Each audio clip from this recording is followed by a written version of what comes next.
Station 51, engine 27, engine 32, truck 105. You're listening to The Fire Break with Steve Wolf. Good morning or afternoon, and welcome to The Fire Break. I'm Steve Wolf. As you know, The Fire Break is sponsored by Team Wildfire, generating innovative technology for wildfire suppression and containment and, dealing with these wildfires, because God knows we need bigger guns out there. Not just more data. I've got with us live from Toronto, Chief Dave Robertson, who has worked in fire departments from Napa all the way up through the Great Northwest Territory. And that's just what I call, Canada. That probably means something specific in Canada, but to me, anything north of New York City is the Great Northwest. Dave, welcome to the Fire Break. How are you today?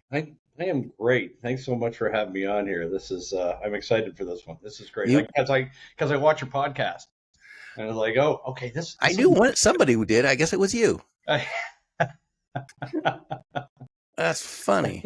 You've got an audience. We know you've got an audience. All right, I don't know what they are, but if one or two people enjoy it, yeah, or no learn kidding. something from it, no kidding, right? It's if one person maybe gives whatever you're trying to say a bit of a listen, and you in turn listen to them, right? That's enough to move our fire service mission forward.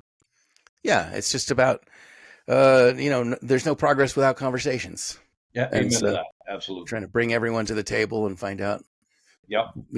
Everyone's got a valuable perspective. Not everyone has a valuable perspective. Many people have valuable perspectives, though, that need to be incorporated into whatever this wildfire solution is going to look like. We don't know what it's going to look like. What do you think it's going to look like? It's complicated. Yes. It's it's not complex, and that's always a rabbit hole I go down to. So I'm not going to. But complexity is the universe. Complicated is an internal combustion engine. Many moving parts, but not unsolvable.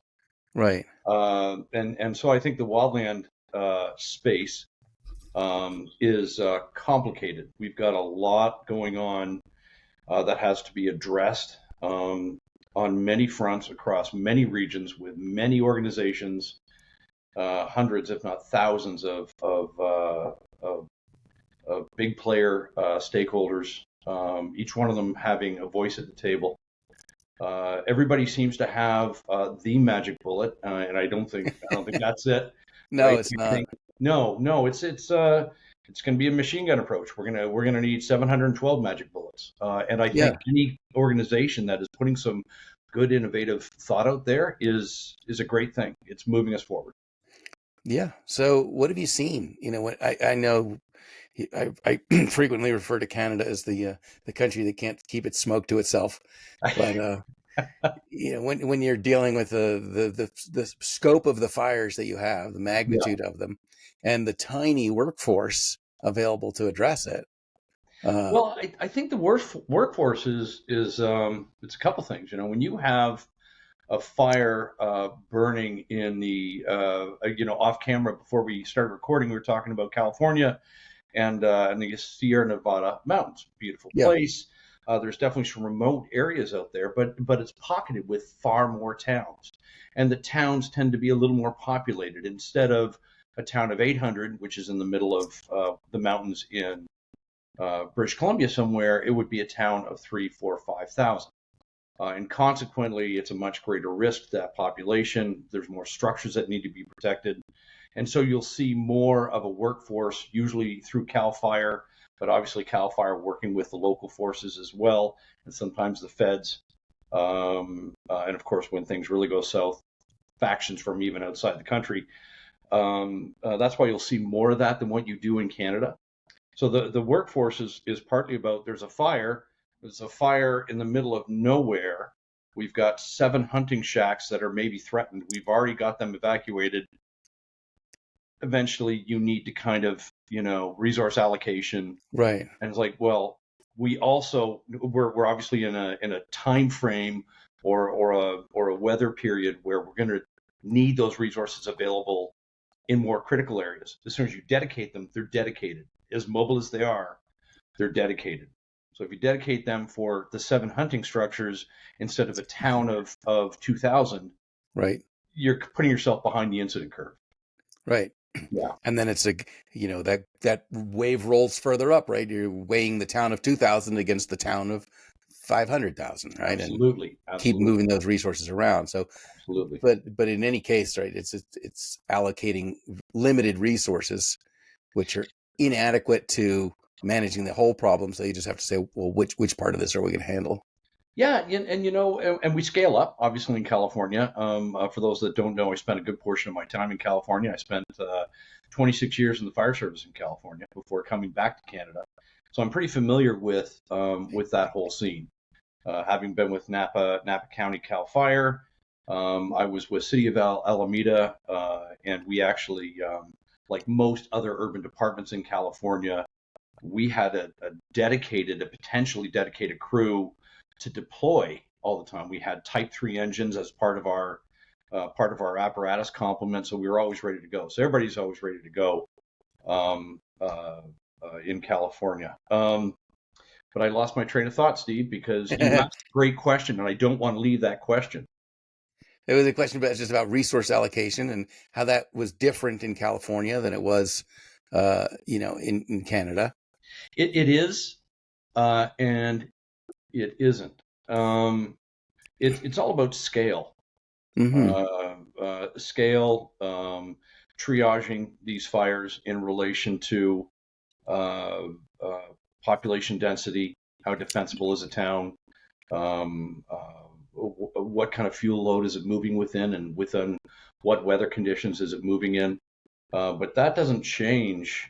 If you have a fire that can be handled by 10, well, if it's in a different area or in a different, more volatile fuel load in California, you're going to need a crew of 100. Sure. So it's the resource allocation. A lot of it has to do with scale. But as I said earlier, a lot of it also has to do with triaging these fires. We have way more space. We're the second largest landmass surrounded by border, right behind Russia. We're actually very close to Russia, with a lot of that being very rural or just outright wilderness. And so we don't want to dedicate resources to that. Right. But right. yeah, resource and those are kind of self-maintaining. Yes. Right? It's where we've interfered with the natural fire cycle that now we have an overbuilt fuel load. But in areas where we haven't interfered, nature has a fairly decent self-regulating mechanism. It does. We've also, culturally too. We everybody wants the beautiful home that butts up to the woods, or in a lot of areas in Canada where we just have so much access to waterfront properties and whatnot. Everybody wants the cabin, the summer getaway.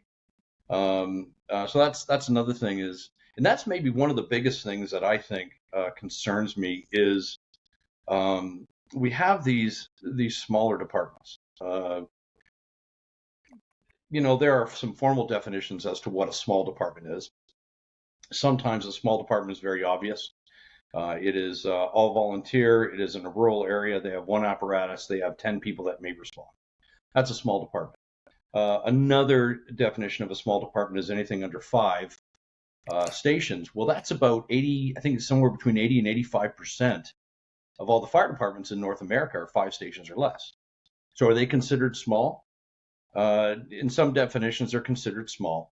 And so when you have a small department, from that 1 to 3, 4, 5 stations, those resources that we were just talking about, it's a different animal when we are battling those fires that are now nudged into the WUI, the Wildland Urban Interface. Our structure triage is different. Structure triage is already rapid. A lot of it is based on a California model that comes out of Firescope, and Firescope, which is a guiding document that they revisit every few years. But essentially, Firescope is what came out with tactical priorities and bump and run and anchor and hold and all that sort of thing. Well, that doesn't make a whole lot of sense. It makes great sense if you're LA County Right. It doesn't make a lot of sense if you're Akakadak, Ontario. You've got one main station, another substation. You've got 3 apparatus. You've got 20 people. However, you are being ordered to control a ridge where there's 20 houses in a cul-de-sac. Well, structure triage now looks different, and because things have changed so rapidly in terms of the climate, and right behind that, the fuel load, how things grow, how quickly they grow, invasive species that now grow in areas that they didn't used to. You have these small departments that they've got no mileage against wildland fires. They don't have the apparatus for it. They don't have the gear. They don't have the training. It's not their fault. Sure. It's just never an animal that they came up against. And I think this is where you're gonna start seeing some significant problems. That's one of the things that keeps me awake at night is I mentioned to you again off camera, I'm in Toronto because I'm at a conference, Ontario Association of Fire Chiefs conference, and we get talking to a lot of people, and wildland, with these chiefs, as smart as they are, because they are, God bless them. I listen to these guys, and some of these guys, I'll talk to them for 5 minutes, and I realize how little I know. Right, but wildland is an animal they've never come up against, and so it's just not on their radar, and they're kind of stuck in, it's still 1995, everything's going to be fine. Mm-hmm. The last big fire was 1936, and nobody was here anyways. Right. Right. Well, we know that things are different. How often do we hear in the news unprecedented? We just heard it last year in LA. I heard a strange miss. He said this is an unprecedented fire since 1975. Well, then it's not unprecedented. The media discourse around fire generally is kind of funny, outside of wildland, because I know that we're, the core of your podcast, which I love, which is why I'm excited to talk on this, is wildland. But I teach that there is no such thing as a routine fire, wildland or structure. No. There's no such thing as a routine fire, and it's that thought process that this is a routine fire, it's a bread and butter fire, is what starts throwing you into complacency. Yes. And in media, a couple of times I've actually read it was a routine fire until Captain Joe Blow fell off the roof. It was a routine fire until there was a massive. Well, again, how is it a routine fire? Right. If someone died. Like, it doesn't make a whole lot of sense. Right. No, it's strange. And I guess when you evaluate the size of departments, as you were talking about, whether it's a big department or a small department, there'd be several metrics you could analyze that with, right? What's the ratio of firefighters to the amount of land, right? Firefighters per acre, or firefighters per structure, or firefighters compared to the magnitude of the fire, right? I bet the LA County Fire thought that they were a small fire department, back in January, relative to the challenge. They felt small. I'm sure of it, right? Yeah. They were outgunned from the get-go, which is why there's many fingers pointing at apparatus that were out of service, about 20% away, and all that kind of stuff. But there's also part of scaling down from those urban centers. Part of the scaling down problem with smaller departments is they just don't have the bandwidth to sit down and do the level of planning against metrics like you mentioned. Sit down and come up with a resource allocation plan based on who is going to be in town at what typical month of the year, which is a high propensity for wildland fire, and we'll come up with pre-plans based on those metrics. The reality is we still have so much to train against, and the burden of that level of training, the level of work that's required, is not able to be split across many captains that are managing training, having several training officers, having lesson plans that are already well in place. It's just the bandwidth is just not there. So the idea that a chief and his or her crew can sit down and do that level of of pre-planning is, at least at this point in time, a little unrealistic. This is where I think in Canada there's a big push for a national fire academy, much like in the States. Which is ironic as I look at my shirt that I'm wearing. It's the National Fire Academy. National Fire Academy, in the States, where I've taken many classes. Again, I spent a lot of time in the States, and this is where they would actually step in with either some level of hand-holding guidance, which I know I would appreciate as a chief in those areas. Sure. I have no problem with somebody coming in and saying, here's what you need to do. Or at least tutorials and guidance documents and classes that are available to help you do that level of pre-planning for this animal that we haven't met up with before, wildland. So yeah, I think that's where National Fire Academy and one of the pushes here in Canada for one is. And then once you teach people, they get old and retire anyway. You got to teach new people. It's right. If you taught the robots, the hotshot robots, Yes. like they would just know that forever and they would not retire. Right. A couple of parts changes.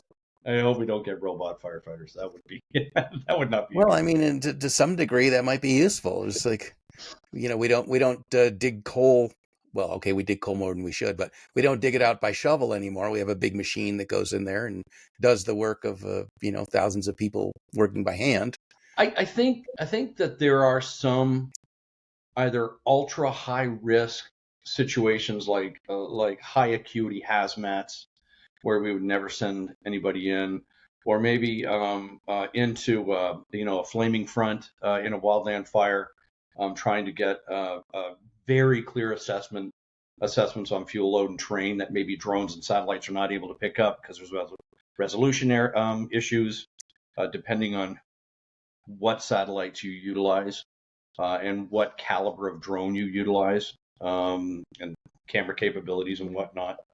So I think there are places for automation in the fire service, but it's it's one of the dichotomies of we know that AI is here. We know that the robots are here. It's happening. We know this. And yet we say that the best firefighter is a thinking firefighter. Okay, well, which is it? I mean, one of the best stories that I hear about is in very, very quickly, because I don't want to give you a drawn out story, Steve, but the short story is this guy shows up. He's a new firefighter. He is dying to get into the fire, but he is a paid on call firefighter. He shows up just behind the pro guys. The pro guys go in, they're fighting the fire, and he's like, I wanted to be in there. I wanted to save Mrs. Jones. I wanted to save the cat, all that kind of stuff. And the chief turns to me and he calls me over and he says, you firefighter Johnson, yeah, oh my God, here's my shot. It's gonna be great. I'm gonna go in, he's gonna throw a ladder. I'm gonna say, I want you to go up to the second floor into Mrs. Jones's bedroom.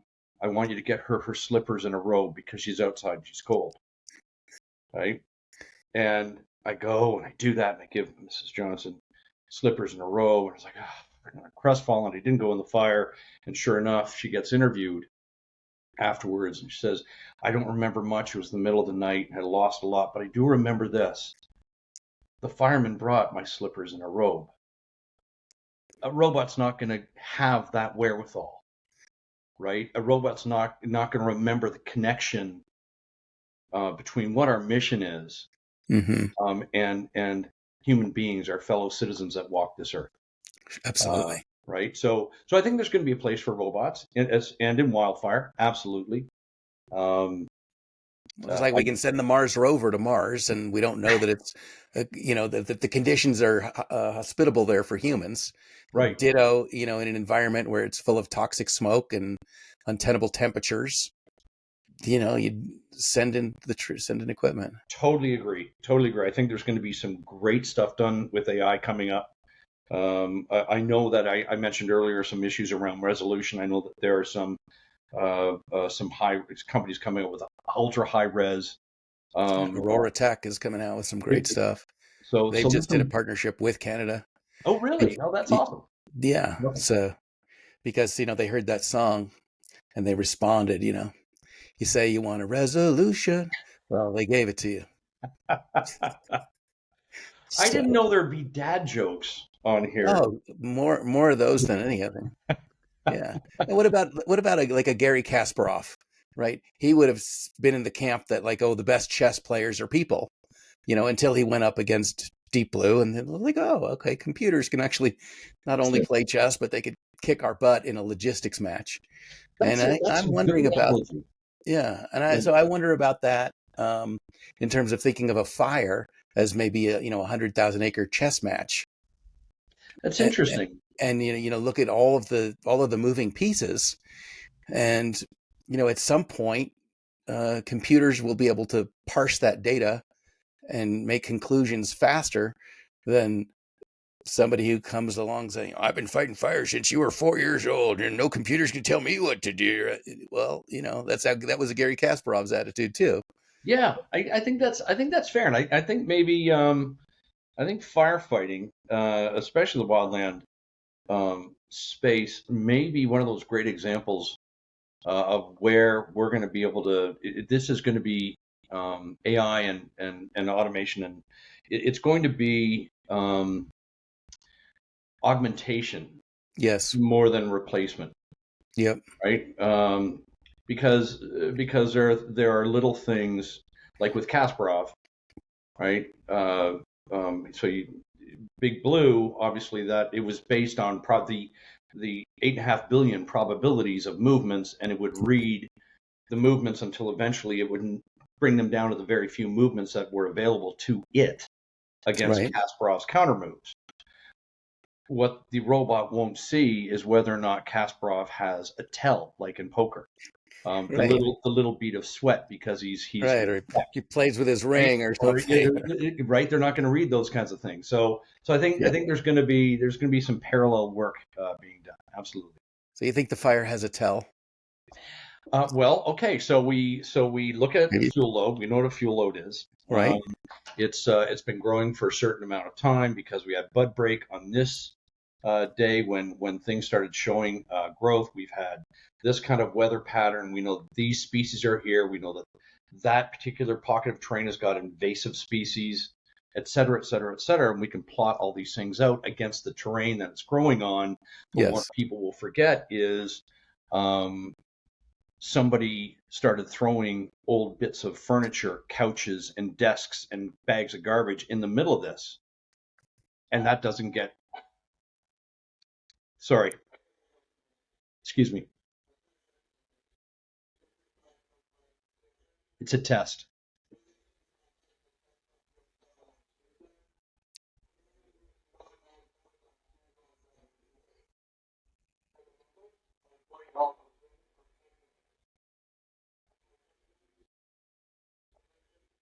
I apologize, Steve.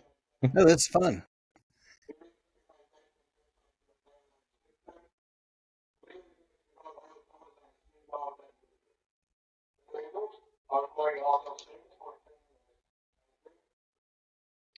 It's Is like he a not plan. going to? He's not going to repeat it in French.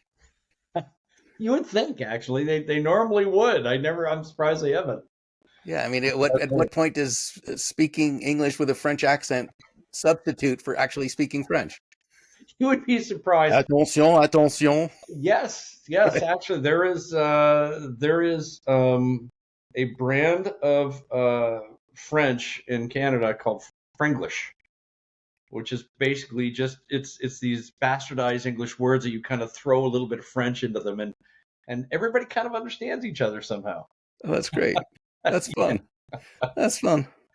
yeah. So, So I so apologize. we're talking about augmentation, right? And Yeah, how we could bring some uh, computer wisdom to bear to help the firefighters, to help the human I think it's firefighters, helpful because out of compassion for us, because they know we have an inferior brain and they want to help us along. uh, But we have well, creativity, right? well, And you know, like Neil Tyson deGrasse, right? And he says if we have an inferior brain, how did we come up with creating these things that are apparently superior to us? That doesn't mathematically to him it doesn't quite work. So you know there is data out there that based on neurons, how they fire, for how long they fire, are yep, and it is near impossible to create a computer that would mimic the human brain. Right. Unless you look at the factors of how much coffee did it have, and is it 2 a.m. or 2 p.m, and et cetera. Right. So Yeah, absolutely. it's mutable, and I think that decision quality is, of course, impacted by these things tremendously. Yeah, that's interesting. Decision making with. So the decisions are on the AI end of things, or any level of automation. I mean, that they're mathematical, right? They're based on probabilities, or they're based on and I apologize for missing the word, when you anticipate something, right? It's anticipatory, which is essentially how all of our texts work, right? When they auto-populate, Right. What the next few words is going to be is just anticipatory programming. And I hope that doesn't go off again. That's all right. And I hope it doesn't, if you can edit this out, or if it It's bothers the fire break, it's not. It's the fire break. These are fire things. It's not Oprah here.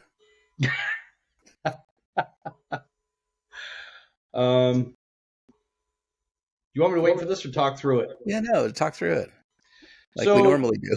Okay, fair enough. But decision making, you're exactly right. A lot goes into the decision making process. Intuition, which is built on years and years of wisdom and having seen many, many unpredictable situations. You have time on task in unpredictable situations is essentially what builds our intuition, that gut feeling wisdom. We call it gut feeling. That's actually, in a more technical sense, it's a misnomer. It's not. It's a level of wisdom, and it's our level of human anticipation. I've seen a certain number of patterns based on very unrealistic situations, and therefore I feel this next thing's going to happen. Yeah. And that level of anticipatory human style programming, I don't think yet has surfaced in any level of AI. I don't know. It's moving so quickly. You know what? I had something flash across my screen this morning in my newsfeed, and it was a piece of old classic art, and then an AI generated copy, and I couldn't tell the difference, that's the part that scares me. Right. Wow. So they're getting into forgery now. Getting into forgeries. We know that deep fakes are not deep fakes anymore. They're near seamless except for mouth movement. That's one of the weak areas. I see. But that's a rabbit hole that doesn't really have much to do with fire. It's making connections between things that don't have apparent connections that often leads to the greatest creative leaps. Yeah, I think that's fair. One of my biggest fears, and one of my biggest consistent battles pre-AI was always complacency in the fire service. Okay. Complacency in training. I hate the term I mentioned earlier, routine fires. That's complacency. It's just a bread and butter fire or bread and butter incident, or with certain auto accidents, they would call them grinders where I'm from. It's just a grinder. Just sit out there. We'll do our thing. We know we're gonna get the person out safely. EMS is on scene, whatever. And then you start doing that in your training as well. The shoulder shrug training. Well, it's Tuesday night. I guess we have to go over the water rescue gear, kind of thing. So I've always fought against complacency, and I think if we're going to end up having things that start running the risk of replacing any of the things that we do in the fire service, the critical human side of things like decision making, I think that's where we're so well. It's going to do it for me anyways. Why am I going to do it? Mm-hmm. And so I'm going to fall into complacency. I see. And then you end up stepping into an unpredictable situation, which, given what we face in this profession, again, there's no such thing as a routine incident. Complacency equals danger. So what are the tools? I know you do a lot of teaching and training. What are the strategies that you teach for helping people to avoid complacency? Wow, that is Excellent question, and it's actually a big question.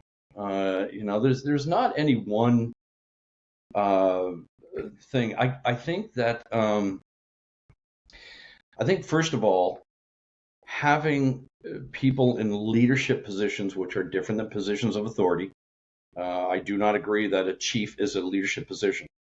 I just hired a guy in my last department, a probationary firefighter, leadership position immediately because of how he acted, how he approached the profession, his demeanor, his attitude towards training and non-complacency. But one of the first things that I think that is important is having people that are in those leadership positions exuding passion, hunger, excitement, drive, and all with the overarching virtues of character, the good stuff, doing it with good intentions, empathy and care for others, fairness or justice is another one of the old school virtues. And I think that passion fuels passion. Yeah. Right. Yes. We've seen when a bad apple comes onto the firehouse floor, they become a bit of a cancer. It works the other way as well. When you get somebody that's positive, that they're a go-getter, that they love this, they want more, they ask questions. Man, if I had $1 for every time I've seen a new young person ask the crusty old bastard, a question, Johnson doesn't talk to anybody. Well, and you get somebody that just doesn't know better, and they go up to him and say, "Hey, what is this for? God, you should know that, kid. It's for XYZ." Well, when would I use XYZ? Well, and all of a sudden you see this conversation rolling where crusty old Johnson is actually starting to give. Passion fuels passion. Right. So I think that's one of the key places to fight complacency. I think one of my hot buttons is right at the beginning of everything. Anybody that's seen me on any other podcast or has heard me, just bump into them, the hallway meetings that we have at conferences knows that I'll get to this eventually. And I believe our hiring practices in the fire service are deeply faulty. I think about there's it's an ongoing investigation. Just fairly recently, a captain in the Bay Area in San Francisco had allowed his crew to take their engine and take strippers around to various strip clubs. And now that already is a failure of character, and there's a level of context there, where there are peer issues and whatnot. But I look at that captain, I'm like, well, somebody hired that guy. How do we miss that level of character fault? But these nightclubs are often places where fires happen, so some of the most deadly fires have happened in nightclubs. They were pre-planning, Steve. That's what they were doing. Sure. Yeah. Sure. Right. And I'm sure that. How are you going to fight that nightclub fire if you've never been in there and seen the layout? Fair enough. That's funny. I like that. But so you're saying this was apparently a character flaw that we would bring a guy like that on, who would take on this creative new way of exploring potential fire locations. Yeah, that's what it is. Yeah. No, fighting complacency, I think, is when you hire people that are not apt to be complacent. Yeah. Right. And so if they're not apt to be complacent, typically, again, passion fuels passion. They hit the apparatus bay floor, and they're going to start. People are going to see that. They're going to feel that. They're going to understand that this is what we do. I think also it is a chief's job to put themselves into a leadership position where you are constantly reminding the crew of the mission, the importance of it. It should permeate the 24 hours that we are there. There's fun. I want to watch Netflix with you guys, and I want to laugh during training. And I know we ran 3 calls after midnight, so yeah, take your freaking nap, absolutely.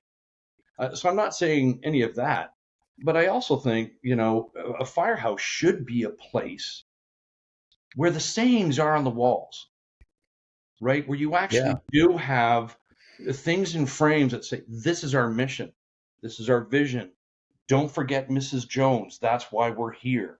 Right. I love, there's a great poem by Irish playwright called The Splendid Torch. And I don't know if anybody knows of The Splendid Torch. I've They seen will now. firehouses. Pardon me? They will now. They will now. So look up The Splendid Torch. But The Splendid Torch is an old school poem. I've seen it up in certain firehouses. But the short idea is life is no brief candle to me. It is a splendid torch. I am here for my community. I want to be used up when I die. Beautiful. Right. So Don't die with your music still in you. Absolutely. And so I think when you create a culture within your department, that's another way that we avoid complacency. And it's funny because you had mentioned I train and teach people a lot, which I do, but none of these really comes into training or teaching yet. Right? These are all essentially cultural and hiring issues, and it's very hard to train culture. Right. It's more. But I bet some of the best lessons that you give are things that you don't say, but they're simply, look at the way that guy conducts himself. Look at the way that guy treats other people. And look at the way this guy brings encouragement to the next generation of firefighters. And none of that is in your syllabus, but that is something that people take away from you because of who you are and how you present. I totally agree. Just showing up with your shirt tucked in, your haircut, your face is shaved. You're a firefighter. You know you're going to have to wear a BA. You're supposed to shave your face. People on the street are Mr. and Mrs.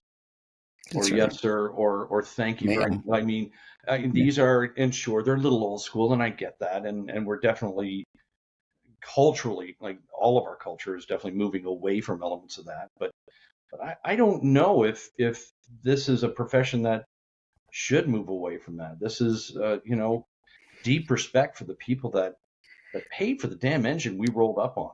Right. Is I think critical, and I think yes, Steve, you hit the nail on the head. Is that these lessons are more often in what you show up as than what I'm going to give you sitting down in a chair in the training room. Absolutely. Yeah. No, I suspect that's something people take away, from you a lot. Right? They forget the syllabus, they forget what you taught, but this guy showed up, he cared. He really wanted to leave it all on the table, and he treated people with respect. And then as young people are thinking, that's the kind of person I want to be. So mentorhood is really about modeling character every bit as much as it is passing on knowledge. I totally agree. And again, I apologize to your listeners for the fire alarm announcements. They're enjoying it. It's interesting that if people see you that way, when you do hit the training room, when you do have a syllabus, when you do have a lesson plan, they're more apt to take in what you're talking about. They're more apt to engage when you ask questions. They're more apt to, like, okay, guys, we just learned this in the classroom. Now let's hit the deck and let's put this into practice. Yeah, it's more of a let's go instead of yeah, okay. Right. So I think it opens up those learning channels when they see somebody that is living the example. So that's a great point, Steve. I appreciate you brought that up. Because I'm sure you can think back to your childhood or your formative years of people who you looked up to, and it was. I don't think that the traits that made you look up to these people had anything to do with what was on their syllabus. Very true. That's another good point. That's very true. It's how they comported themselves. Yeah. It was how they spoke with a level of surety, confidence, and authenticity. What I'm saying is true. There was no question that whatever they were saying is true. You knew that whatever they had coming out of their mouths was authentic.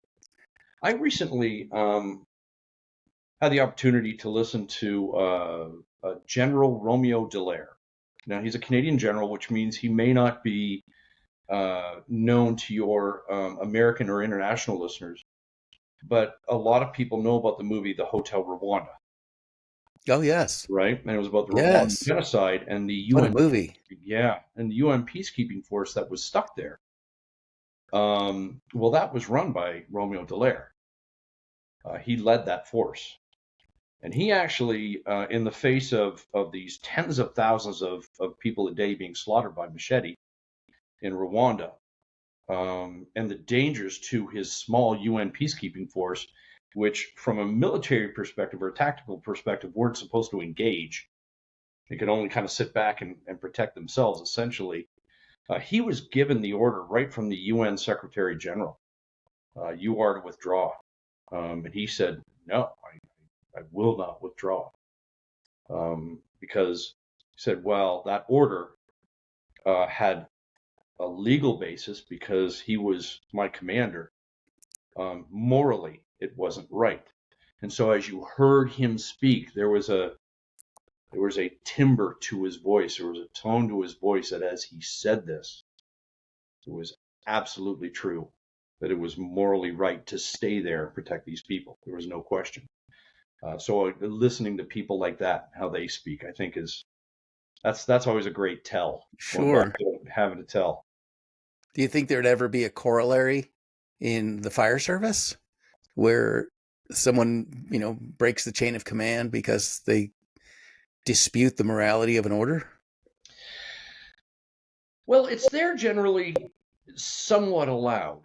Obviously frowned upon, but somewhat allowed.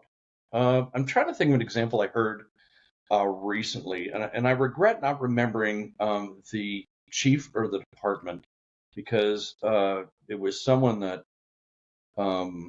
really sounded like they were dialed in. It was a chief that I remember listening and thinking, wow, this person understands it. They get it. But they had just stepped into this chief's role in a department, and the department had very particular SOPs. And one of the SOPs was, if you are attached to a call, you are not to divert from the call, period. If you divert from the call, there will be consequences. And it was a hard and fast rule. Well, sure enough, as you can imagine, a crew in a squad gets dedicated to a medical call, and on the way witness a significant accident. And they made the choice to break from rank, to break away from the SOP, made a judgment call, willing to take the burden of whatever consequences, because morally it was the right thing. Can I help the person that is 100 feet away from me that I see is in critical condition? Right. Or do I go to the maybe medical call a couple miles away? Yes. Which one do you do? Well, they took the moral high ground. It turned out to be the right choice, thankfully. Yeah. It turned out to be the right choice. And they did get in a bit of trouble, but thankfully it was a bit of an inflection point for that particular department where the chief said, look, that's the rule.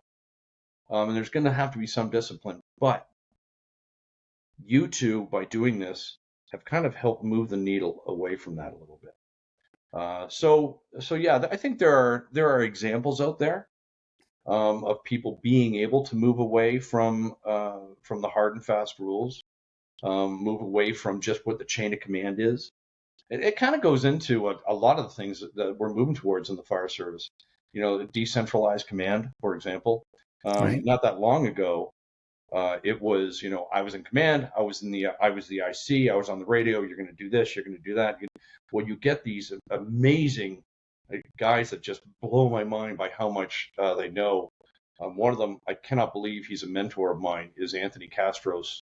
You got Anthony Castro's, Brian Brush, and going back to Alan Brunacini, who really started laying the ground for this. That was, look, I can't see the Charlie side of that building. So Captain Jones, you're going to be Charlie Division. And essentially what Captain Jones said on that division, what you say is go. That's your go. Those are your operations. Those are your tactics. That's your crew. Go. So we're even kind of laying the ground for breaking that hard and fast chain of command a little bit. We're allowing for it. Yeah. the thinking fire. Encouraging it even. Yes, absolutely, Right. absolutely. Because until we do have, AI bots working in the field, we're hiring thinking people. And Yeah, what's the point of hiring people who think if you don't let them think? absolutely, absolutely. Yeah. That's very true. And we ran a long time on the sort of tyrannical method of incident command. It's kind of modeled on military, and maybe that wasn't the best. And maybe it's not the best thing in the military either.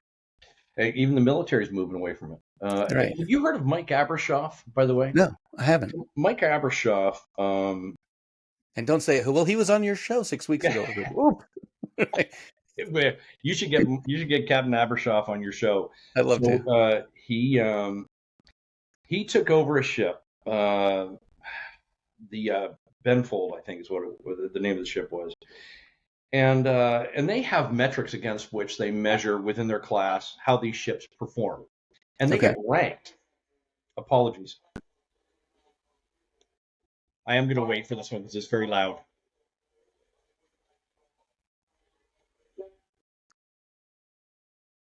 Okay, there we go. That was easy. So he takes over this ship, and it was in its class the worst in the Navy. And a little over a year later, it's the best in the Navy. And there are a couple reasons for that. One of them is he adheres to the axiom that I also do, which is you give me a job, you hired me for a job.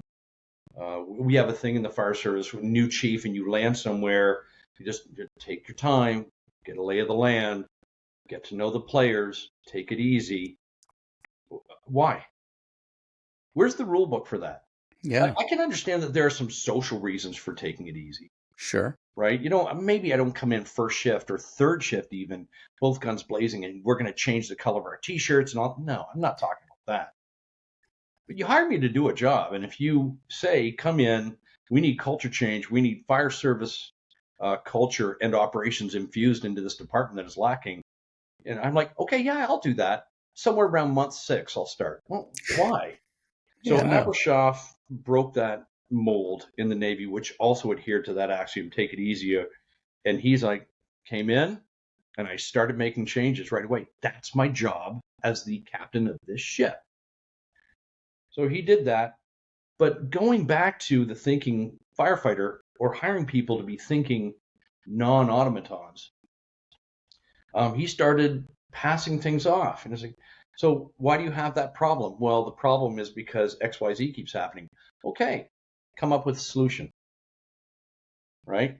Yeah. Let you handle it. He'd be down in the engine room. He'd be in engineering. So what are some of the key problems? Well, the shifts that we have set up on this shift are way too long. It's far too hot in here. People start fading around, hour 8, hour 10. We lose them. So, okay, well, what do you want to do?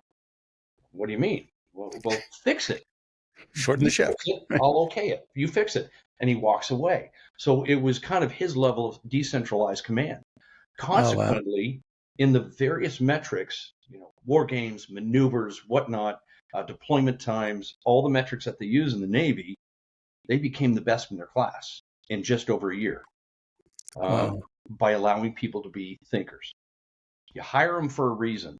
You train them for a reason, and then throw them into a lane. I don't believe in that. Yeah, I agree. This opportunity, Steve, to mention the crew that I just left. This is a small crew. They had, by their own admission, so I'm not afraid to say it, had fallen into some fairly deep levels of complacency. Apparatus checks, training was a checkbox exercise. And in one short year, they did a whole bunch of heavy lifting because they were hired as thinkers. They were hired for a profession that requires that. They just needed someone to kind of give them a little, shine the light back to where you're supposed to be going. And they did all this heavy lifting. So kudos to that crew. Amazing crew. Amazing. Yeah. And having that, that image of Wire there, I keep a picture of Charlotte O'Dwyer on my desk. I don't know if you, I don't. Tell me. Pop it up, but it's She's the 2-year-old girl who was photographed wearing her dad's fire helmet in front of his casket at his funeral in Australia. It's a, you know, iconic photograph, and so, for me, that's my get up every morning reason is, can we do things to make the fire service safer so that we don't, create little girls who grow up without a dad because we sent, a man into an untenable situation. Or, I love that. In my opinion, in that case, like we sent a man to do a robot's job because there are places where people shouldn't be. There are places absolutely where we need people, where we need that thinking process. And then there are places where it's just physically not tenable to put a human because the temperatures and the air compositions are not sustaining for life. Mm-hmm. So anyway, that's my get out of bed every morning. It's a great one. And I will look that up, and I'll look up her dad's story as well. Yeah. Culturally, we do that still way too much. I mean, how many times do you hear stories about, had a Mayday? Well, where'd you have the Mayday? Well, the middle of a target that was on fire. Okay, well, what were you doing in the middle of a target? Everybody evacuated? Everybody's evacuated. Let the crap burn. Yeah, right. Like, what are we doing in there? Why are we standing on evacuated commercial roofs trying to do trench cuts right with our crews, and we're shocked that we get a catastrophic roof fail? What are we doing up there? What do you expect? Yeah, right. Right. So yeah, I think there are definitely situations where we can send robots in, and they'll do the job where we don't need to be. Or we can let it burn. Or we can get the people out and let it burn. Like we don't have to. Right. You don't have to manage every situation. All fires eventually go out. That's for sure, right? Including the sun. That is yes. Right. Eventually, we won't be here for that, thankfully. But it's apparently it's gonna mostly explode before it kind of. So the Earth is gonna. So what are you getting so worked up about? Yeah. What are we're not. Planet's gonna be burned up by the sun in a few years. Right. So enjoy yourself while you're here. Yeah, absolutely. Great, Dave. I want to thank you so much for joining me on the podcast today. Oh, thank you. This was a lot of fun. This is a lot of fun. You bet. This is Chief Dave Robertson up in Toronto, but put in his time in California as well. So big kudos for working both sides of the border there. You've been listening to The Fire Break. I'm Steve Wolf. I hope you'll join us on the next one. Till then, be careful, be good, take care of yourself, be a mentor.